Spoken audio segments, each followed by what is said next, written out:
What's going on, guys? It's Nick here, back with another video. Today we'll be talking about 8 players I think have league-winning upside this season. I did my best to find players in every area of the draft, though I did make everyone with a top 2-round ADP ineligible for this video. Every single player going in the top 2 rounds, has league-winning upside, so you're not gaining a whole lot from me telling you that. So let's go in order of ADP, not order of preference, order of ADP, and we'll start off with Mark Andrews. Over the last 4 years, Andrews has been the tight end 4, 4, 1, and 3 in fantasy points per game. But despite finishing 3rd last season, he's definitely coming off a down year. He had his lowest catch rate and yards per target of his career last season, while finishing with his lowest touchdown output since his rookie year. But let's be honest, everything went wrong for Baltimore last season. Mark got hurt. Lamar got hurt. Bateman got hurt. Duvernay got hurt. Both Dobbins and Gus were recovering from torn ACLs. They weren't healthy basically for the entire season. They came back later in the season, but they were not fully healthy. So it's not exactly shocking that the Ravens had their lowest point per game output since 2013, their lowest play per game output since 2004. It is really tough to produce high-end numbers as an offense when everybody is getting hurt, everybody is done for the season, coming off an ending season injury. Like, you're just not going to score many points, you're not running that many plays, kind of difficult to post high-end fantasy numbers. And I can assure you that is very, very unlikely to happen again this season. Todd Monken has already committed to playing faster, throwing the ball at a much more elevated rate. And while the Ravens, they added Zay Flowers, they added Odell, and that's going to help out the offense in general, we know that Mark Andrews is still their number 1 target. He is the focal point of the passing offense. I can see Andrews having the best season of his career this year. And yet, it's not even going to cost you a pick in the top 2 rounds. We know the top 2 rounds are definitely the most valuable by far for fantasy production. Starting in the 3rd round, production really starts to fall off. But if Mark Andrews can have a season like he did a few years ago when he was having over 1,300 yards, close to 10 touchdowns, I think he can get even higher than those numbers this season. Really, really good season in store for him. He could be definitely a league winner.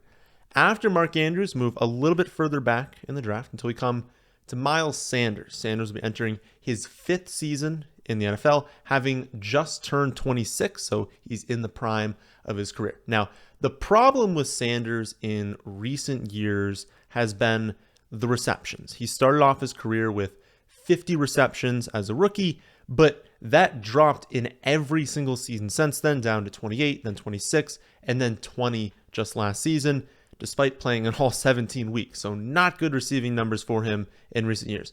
But the downfall in usage has been entirely scheme dependent. The Eagles have been using a running back by committee while also throwing to running backs less than any team besides the Bears. So when the entire backfield is averaging 3.6 targets per game, it's sort of tough for one individual running back to post high-end reception totals.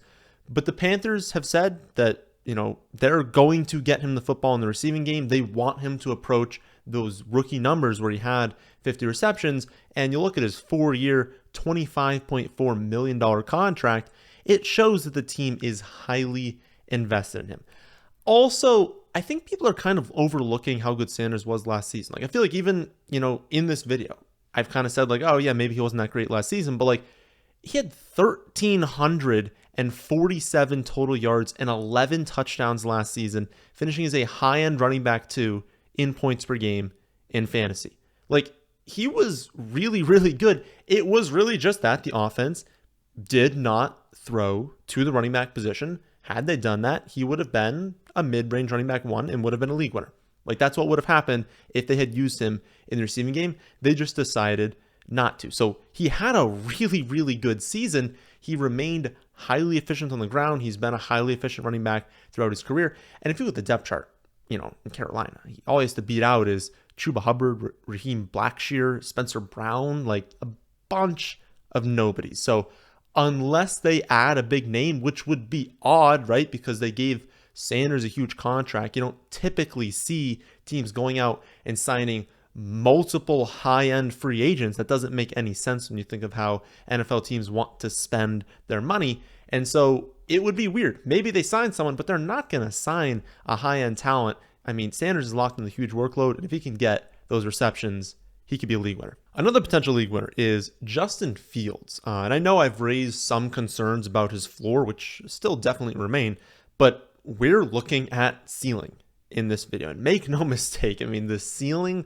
on Justin Fields is unreal. I mean, the man had 1,143 rushing yards, 8 rushing touchdowns last season, despite missing 2 games. And what's crazier is he started off slow. I mean, in weeks 1 through 5, he had 135 passing yards per game and only 39 rushing yards per game, 4 total touchdowns to 4 interceptions. He was 24th in fantasy scoring, 31st in points per game. Not good. Not a good start to the season.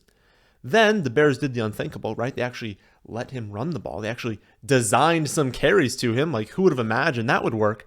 And from week 6 on, he averaged 156 passing yards per game and 95 rushing yards per game, scoring 21 touchdowns to just 7 interceptions. And that resulted in Fields finishing 3rd overall and in points per game from week 6 through 17. It really is difficult to wrap your head around the rushing ceiling that Justin Fields has this season. I mean, 95 rushing yards per game over a full season is over 1,600 rushing yards. The NFL record for a quarterback is 1,206 by Lamar Jackson in his MVP season, where he broke fantasy scoring. If Fields hits his rushing ceiling and, gains efficiency through the air after the addition of DJ Moore, now a wide receiver 1 they actually have on the team, he could also break fantasy scoring this season. Unreal. I mean, the ceiling is unreal with Fields. Next up, we'll stick with quarterback and stick with Justin's, and we'll talk about Justin Herbert. I think there's a chance, if Justin Fields can break fantasy scoring on the ground with, 1,500 rushing yards, I think there's a chance that Justin Herbert does so on the opposite end and breaks the single season passing yardage record. He already has 1,000 more passing yards than any quarterback has ever had through their first 3 seasons. But what makes that more impressive is that his supporting cast is never healthy. I mean, think back to last season. Their big 3 was only all healthy in 4 games last season. And that's with, Austin Eckler playing every single game. So it really was just Keenan Allen and Mike Williams, 4 games where they were all fully healthy, weeks 14 through 17. And it's not like Herbert had these insane passing numbers in those games, but the efficiency was off the charts. I mean, the Chargers went 4-0 in those games. Herbert completed just under 74% of his passes for 7.4 yards per attempt. That is Drew Brees level of efficiency. And I know there's no guarantee that, everyone's going to stay healthy this season, but they also drafted Quentin Johnston in the first round, who's a monster at creating yards after the catch, is another player that can stretch the field, get balls deep downfield. And when you look at this entire offense, that core of Eckler, Allen, Williams, Johnston, I mean, you can throw in Gerald Everett. They still have Palmer. Now they've got a really, really strong group of guys. If everyone can stay healthy, even including Justin Herbert, I really do think he could have over 5,500 passing yards this season, which would obviously make him a league winner. Moving back to the running back position, I could also see Rachaad White turning into a feature back and really just outproducing his ADP by a lot this season. He caught 50 of his 58 targets as a rookie, which is an insanely high catch rate and a really high total for a rookie. But the bull case for him is really that, Fournette's gone now.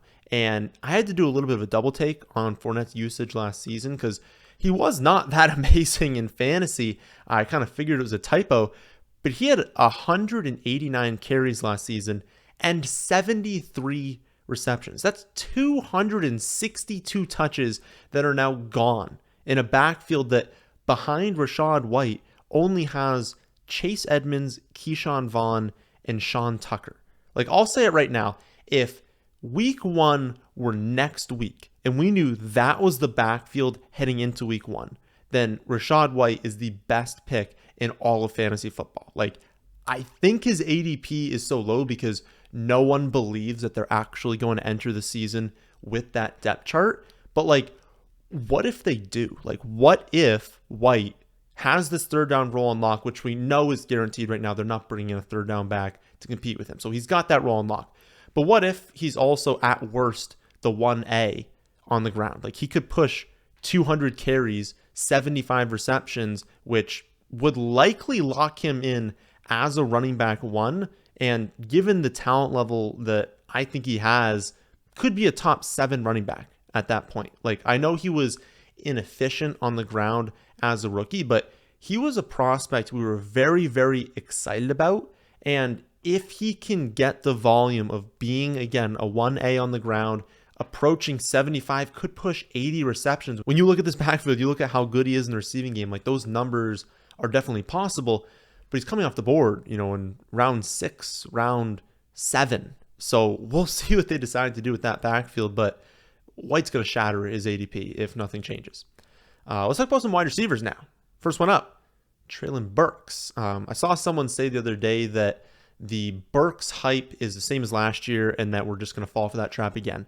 And I don't really understand where that's coming from. Like, the entire narrative around Treylon Burks last summer was that he was out of shape, that his asthma was just making him winded way more than it should, that he couldn't stay on the practice field. There were so many clips of him walking off the field, going into the facility, and they were just like, yeah, he just can't breathe. Like, he's just not able to get into the condition that they needed him to be in.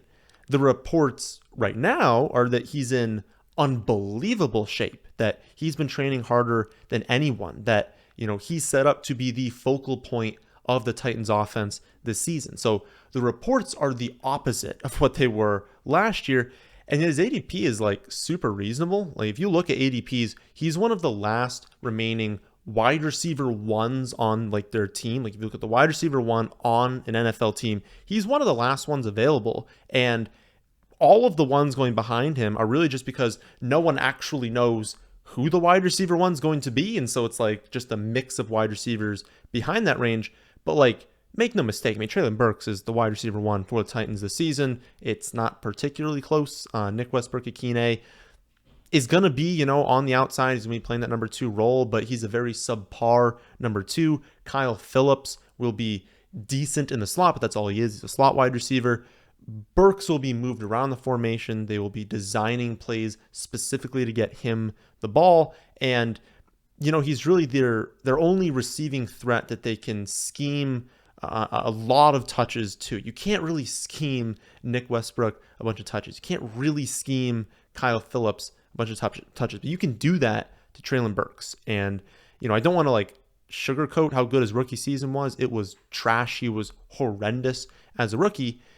Not only from like a total standpoint, he had like 442 off the top of my head, something like that, receiving yards last season. It was under 500 receiving yards. The underlying metrics were terrible too. He was not winning against man coverage, was not winning against press. He was not winning in success rate on a bunch of different routes. But let's not forget that, again, he was off and on the practice field all summer. He missed a month early in the season with a turf toe injury. He missed 2 more weeks later in the season with a concussion. He ended the season with a groin strain. Like, he wasn't able to be fully healthy. He didn't hit 70% of the snaps until week 16. He never played more than 4 games in a row. Like, he just couldn't get it going last season. I mean, they were using him on special teams early in the season. But Burks' rookie season reminds me a lot of Deebo Samuel's early career. Like, Deebo was awful against man coverage early in his career. He could not stay healthy. He really struggled to separate on a lot of different routes, especially deep downfield, but he was highly athletic and he dominated on the dig route and slants. And that is exactly what you can say about Treylon Burks right now. With an entire offseason to get into shape, with the team focusing on him as their wide receiver one, I really do think he has an extremely high ceiling this season.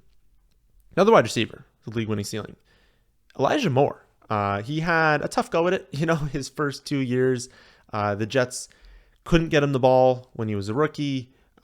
Things really boiled over last season when they not only couldn't get him the ball, they then refused to get him the ball. They refused to play him. They benched him when he wanted to trade.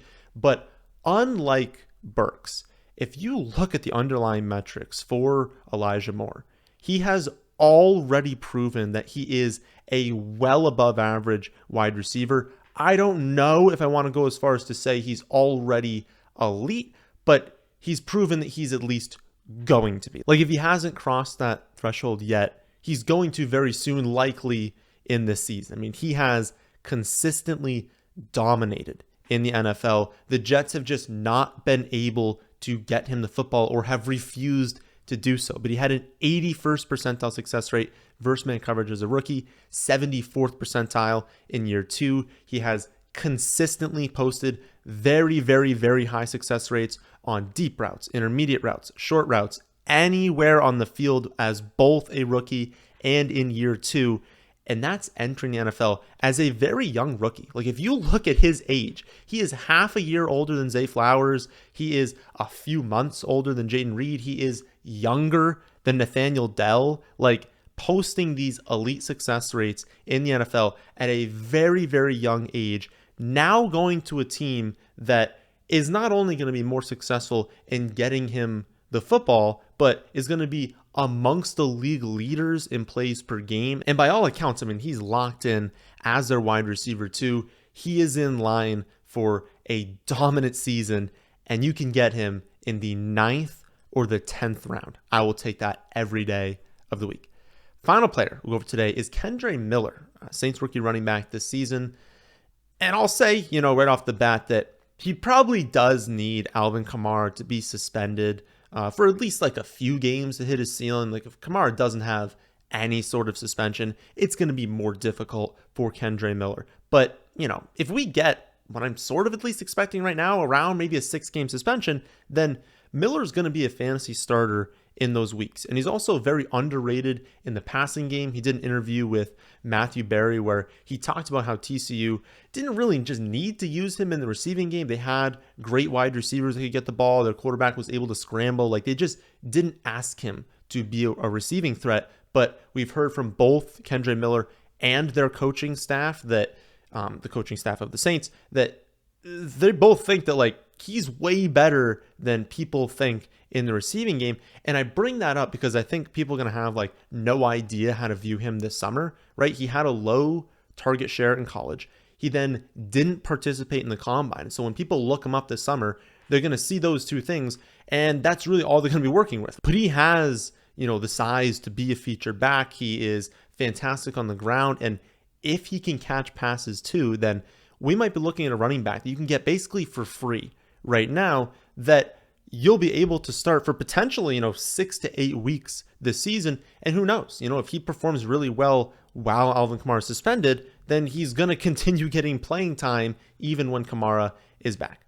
So those are 8 players I think have league winning upside this season. 5 honorable mentions that almost made this video but did not were Kyle Pitts, Trevor Lawrence, Alexander Mattison, Jahmyr Gibbs, and David Montgomery. I still love all of them. I just wanted to kind of talk about a few different names in this one. If you watched this far, then be sure to hit the like button. And if you want to see my exact rankings and projections for every single player, along with more draft strategy content than any other site in the industry, you can see all that at my website, thefantasyfootballadvice.com. And if you want to take advantage of current ADPs and do some drafts right now, then check out the Underdog deal I have in the description box down below. That, my friends, is the end of this one. Hope you all enjoy. If you did, how about hitting the like button, and how about subscribing to the channel if you're new here? Thanks for watching.